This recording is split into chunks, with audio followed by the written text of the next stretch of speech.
공용 부분의 부담과 수익. 어떻게 한다? 지분의 비율로. 요거는 단어의 용어 자체에 포인트 주십시오. 시험에 이렇게 나왔어요. 공용 부분의 사용과 비용 등은 전유 부분의 지분 비율에 따른다. 뭐가 틀렸죠? 지분 비율이 아니라 면적 비율이죠. 용어 자체 갖고 좀 사실 장난을 친 겁니다. 이게 뭐 중교도를 떠나서 이건 틀리라고 혼동주라서 좀 어렵게 낸 겁니다. 거기까지 신경 대부분 안 쓰거든요. 그게 그거 같거든요. 근데 공유지분은 어떻게 결정했죠? 내가 살고 있는 평수에 따른다. 그러니까 공유지분의 비율에 따른다. 그게 맞는 건데 여기서는 이걸 섞은 겁니다. 좀 장난을 친 겁니다. 이런 것들은 이제 주의해서 뭐가 틀렸는지를 기억하십니다. 그 다음에 공용 부분은 취득시효한 소유권 취득 대상이 될 수 없다. 이미 취득시효에서 한번 언급됐습니다. 취득시효 대상이 된다는 것은 배타적으로 사용이 가능하다는 얘기예요.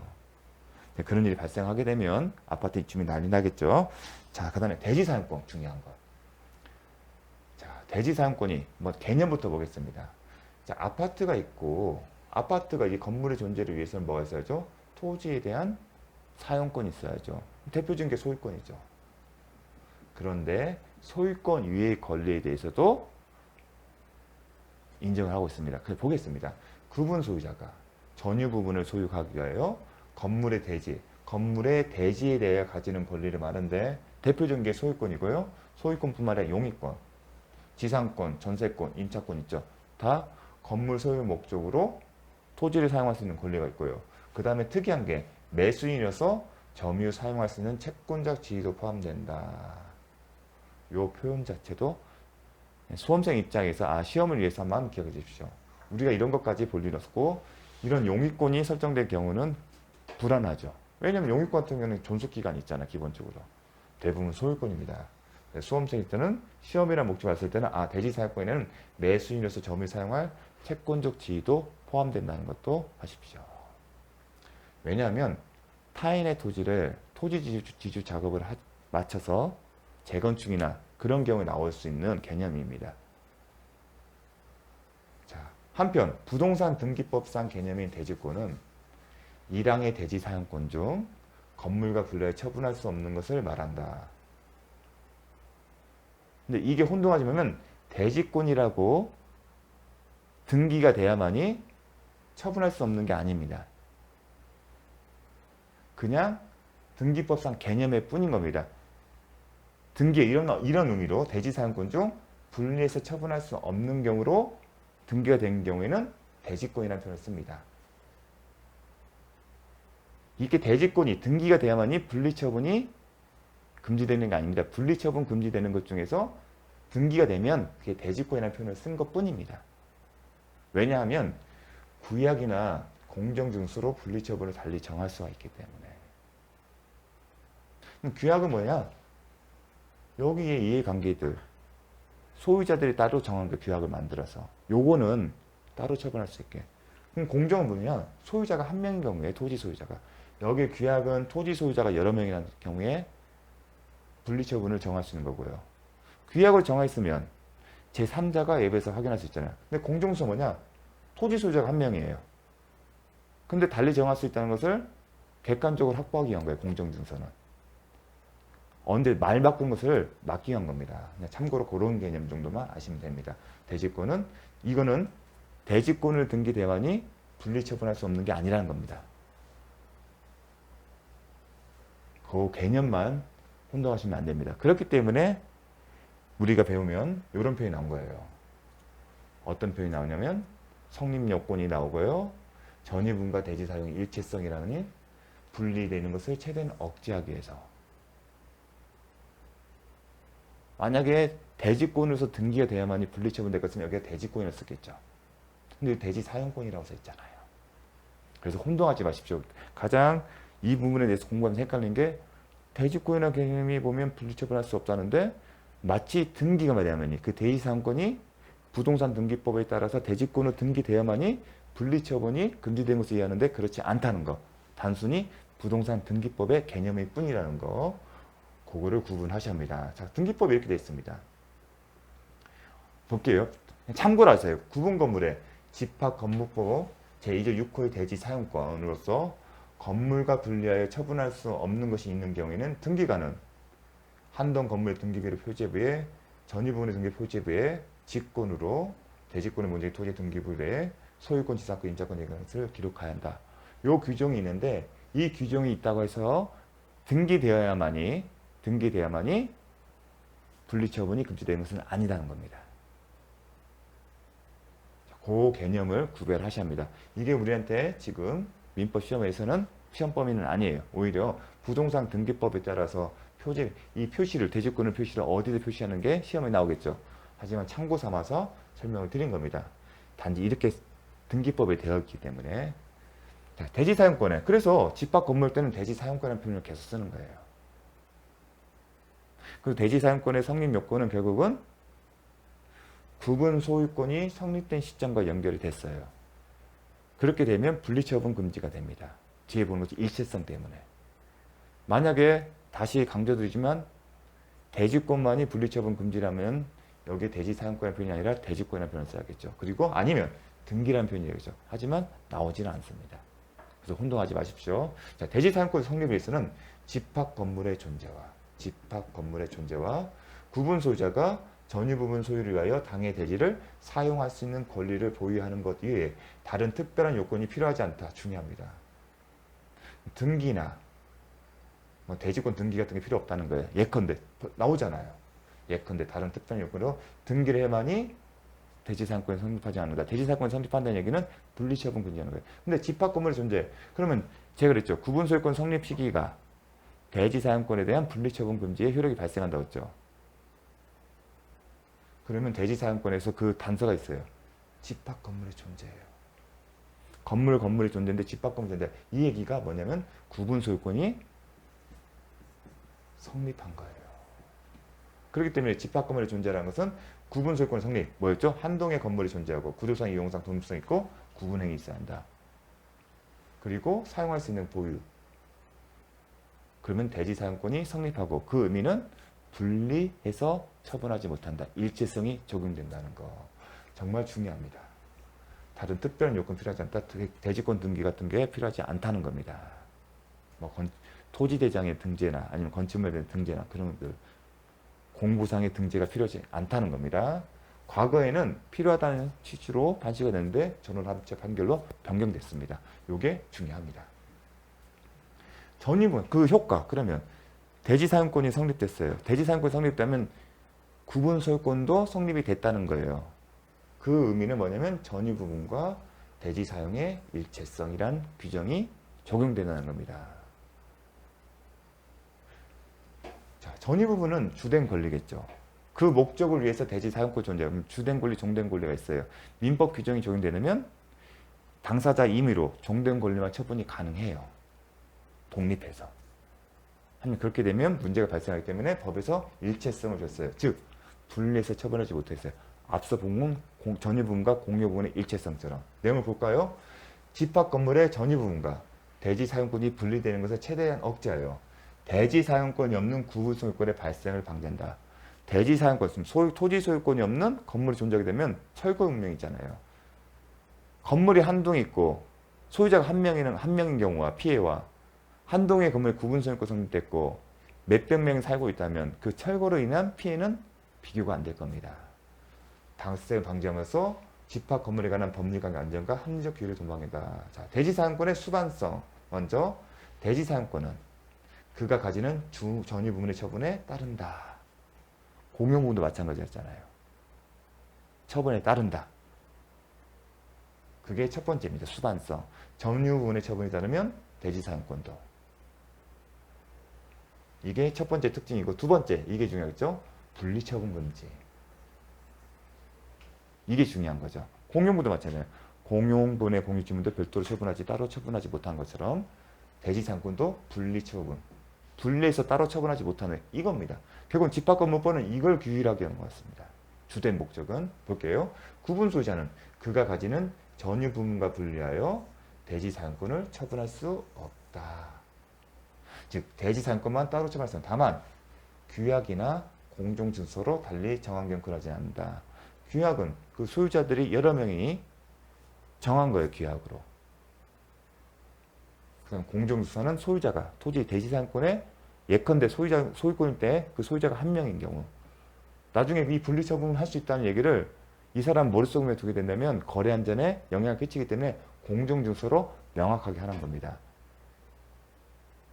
자기 마음에 따라서 결정되지 못하게 확실하게 만드는 겁니다. 분리처분 금지란 원칙적으로 처분이기 때문에 원칙적으로 뭐다? 매매계약 등 법률행위예요. 즉 매매 등이에요. 매매란 결국은 법률행위는 의사표시에 의한 거예요. 따라서 의사표시가 개입되지 않는 물권 변동, 예컨대 토지 수용이나 취득 시효는 해당이 안 돼요.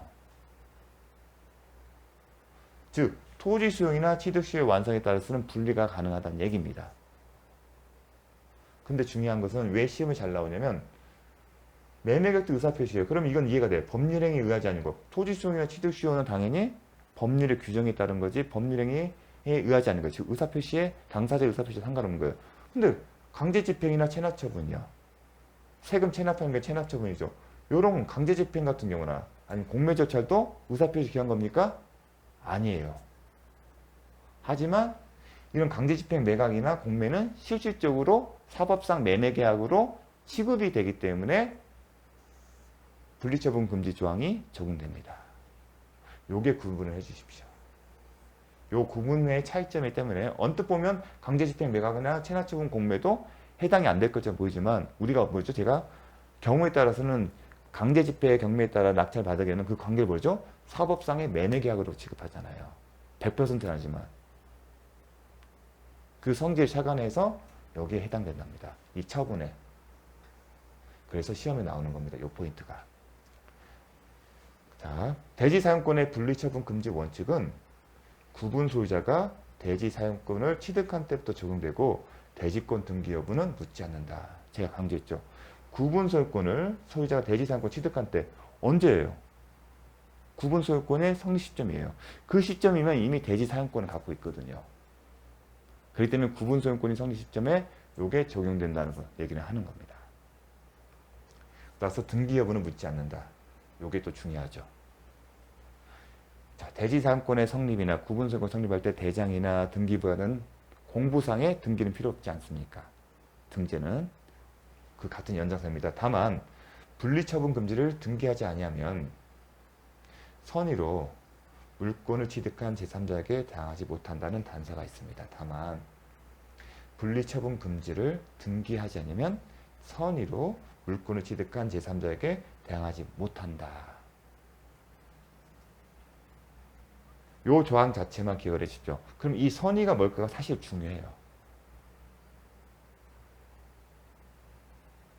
단순히 대지권에 등기됐냐 그 문제로 대법원 판례는 대지권에 등기가 되었느냐 여부로 판단하지는 않습니다.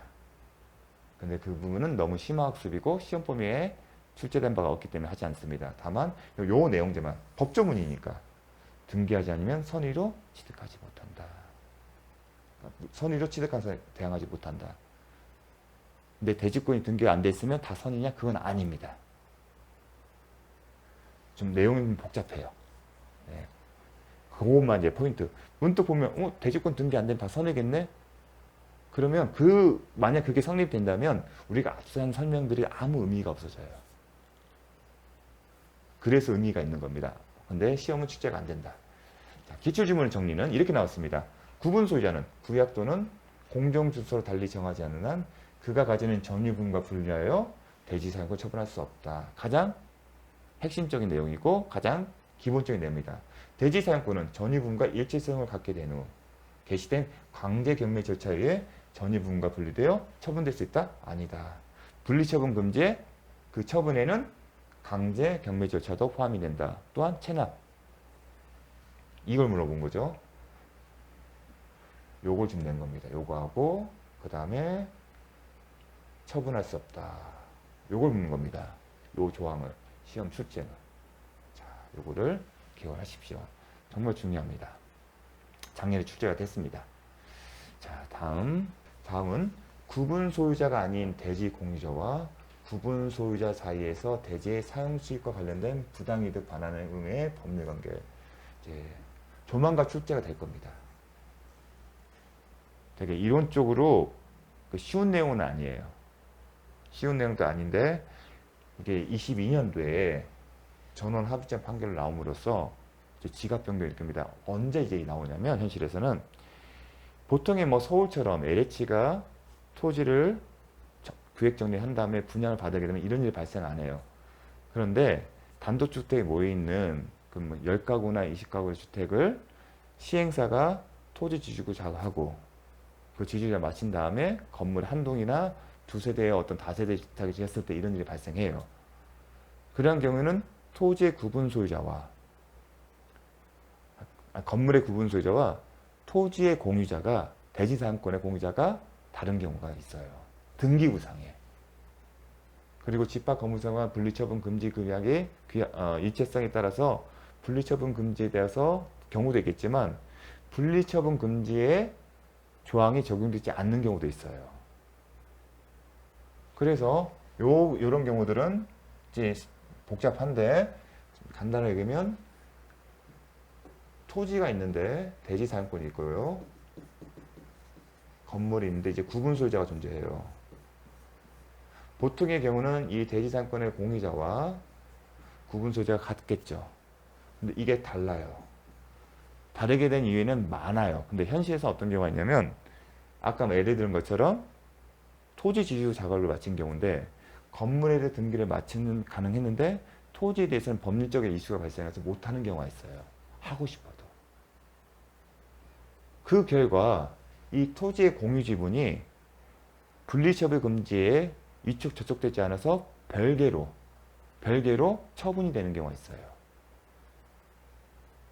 그렇다 보니 더더욱 나아가서 그 공유지분이 처분됐다가 그 지분권자가 세금을 체납해서 공매에 나오는 경우가 있어요. 그런데 그 공매가 하게 되는데 그 지분만 살 필요는 없잖아요. 왜냐하면 그 지분의 목적은 이 건물 소유 목적이잖아요. 근데 그 지분을 사는 사람들이 있었어요. 그 사람들은 어떤 목적이냐면 이거였어요. 민법을 배우니까 민법 우리 공유 파트를 보게 되면 토지가 공유예요. 근데 누군가가 1인이 배타적으로 사용하고 있어요. 그럼 이 사용을 못한 사람은 사용하는 사람에 대해서 뭐라고 했죠? 부당이득 반환 청구를 할 수 있잖아요.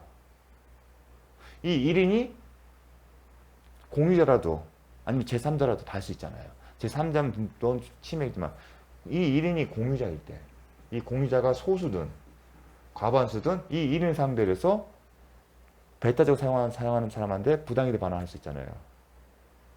근데 이 이론에 따라서 이 지분을 산 거예요. 자, 이 구분 소유자가 비록 공유 지분을 갖고 있다 하더라도 배타적으로 사용하기 때문에 이 건물이 소유하고 있지 않은 토지 지분 대고자가 이 법리에 따라서 부당이득 반환 청구하는 일이 현실에 발생하는 거예요. 그리고 기존에는 그걸 인정을 했어요. 그렇다 보니 그런 지분만 체납 처분에 대해서 떠도는 분리처분 금지에 위반되지 않는 그런 지분들만 계속 매입하고 이렇게 소송을 하는 게 현실에서 많이 발생한 겁니다. 설사 이 구분 소유자가 토지에 관 대지사용권에 예컨대 소유권이라면 그 소유권에 관 공유지분이 있다 하더라도 그러니까 기존에는 이론에 충실했어요. 하지만 이번 대법원 판례는 이 법리가 그대로 적용되지 않는다고 배척을 했습니다. 왜냐하면 집합 건물에는 다르다는 겁니다. 이 경우에는 이 토지와 건물은 별개고 별개로 처분될 수 있지만 집합 건물의 경우에는 전유분과 대지 사용권의 일체성 때문에 이 법리가 그대로 적용될 수 없다. 그래서 정책적인 관점에서 하나의 논리를 개발했습니다. 그러니까 현실과 이론에 충실한. 그래서 의미가 있는 겁니다. 앞으로 그래서 실무적으로 되게 중요하고요. 보겠습니다. 앞에 얘기는 이겁니다. 그래서 대법원 판례가 이렇게 얘기했어요. 공유자는 공유물 전부를 지분의 비율로 사용 수익할 수 있다. 따라서 누군가가 일부를 배타적으로 사고 있다면 뭘 할 수 있다? 다른 공유자 사용을 못하고 있는 사람한테 못하는 사람이 그 배타적으로 사용하는 사람을 상대로 뭘 했다? 부당이득 반환 의무를 청구할 수 있다. 이게 민법상 공유변의 일반 법리였어요. 배웠잖아요. 한번 다시 보십시오. 그런데 집합건물법에서는 그게 적용될 수 없다. 집합건물에서는 민법상 공유변에 관한 일반 법리가 그대로 적용될 수 없다. 요 논리가. 설사 대지 공유자들 등 구분 소유자가 아닌 사람이 있더라도, 즉 건물에 대한 구분 소유자는 아니지만 단지 토지에 대한 공유 지분만 갖고 있더라도 마찬가지다. 왜? 집합 건물의 경우에는 대지 사용권 대지 지분이 전유 부분과 일체화가 됐기 때문에, 앞에서 배웠던 그 특징 때문에. 그럼 어떻게 하냐? 그래서 대법원 판례는 이렇게 했어요. 집합 건물에서 점유 부분 면적 비율에 상응하는 적정 대지 지분을 가진 구분 소유자는, 이게 중요해요. 적정 대지 지분. 이 경우에서 독특한 법리를 개발했어요. 정책적으로 적정 지분을 갖고 있어요. 구분 소유자가 그 면적 비율에서 전유분 면적 비율에 상하는 적정 대지 지분을 가진 구분 소유자라면 그 대지 전부를 용도에 따라 사용 수익할 수 있는 적법한 권한을 가지므로, 제가 그랬잖아요. 집합 건물의 공용 부분의 사용은 어떻게 됐죠? 용도대로 사용한다. 지분의 표현이 안 들어가잖아요. 구분 소유자 아닌 대지 공유자는, 즉 대지에 대해서만 지분을 갖고 있는 공유자는 그 대지 지분권에 기초하여 적정 대지 지분을 가진 구분 소유자 상대로 선고받을 수 있다. 부당이득 반환을 청구할 수 없다. 즉 대법원 판례에 왜 의미가 있냐면, 기준을 다 인정을 했어요. 어떤 경우다? 예컨대 토지 대지 사용권이고요. 대지 사용권이 뭐가 있다? 소유권이에요. 여러 사람이니까 공유예요. 쭉 있어요. A, B, C, D. 근데 이 사람은 구분 소유자가 아니에요. 건물이 있는데 이 건물의 소유자가 아니에요. 구분 소유자가 아니에요. 그래서 이 사람이 A나 C나 D, 이 A, C, D가 살고 있어요. A, C, D 상대로 해서 청구를 한 거예요. 기존에는 받아줬어요. 왜냐하면 이 사람들이 배타적으로 사용 수익하는 걸 보기 때문에. 왜냐면 그 맞죠. 이 건물 자체는 이 사람들 소유인 거니까. 이 소유를 목적으로 사용하는 거기 때문에. 하지만 대법원 판례는 A, C, D가 적정한 면적 비율, 자신의 전유분의 면적 비율은 적정한 지분을 갖고 있으면 할 수 없다고 했습니다. 만약에 이 얘기는 뭐냐면 A, C, D가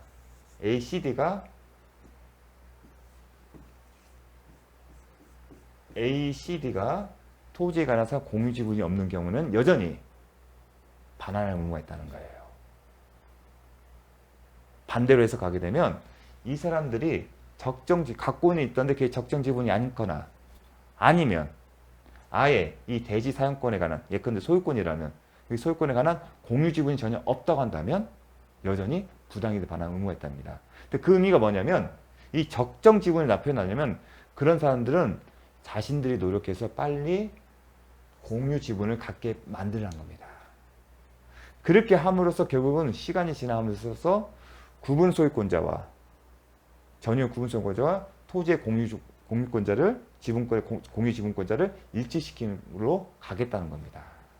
그래서 이 적정 지분의 표현이 여러분은 이제 확 와닿지는 않겠지만 되게 중요한 표현이에요. 그래서 꼭 나올 겁니다. 적정 지분을 갖고 있는 사람에 대해서는.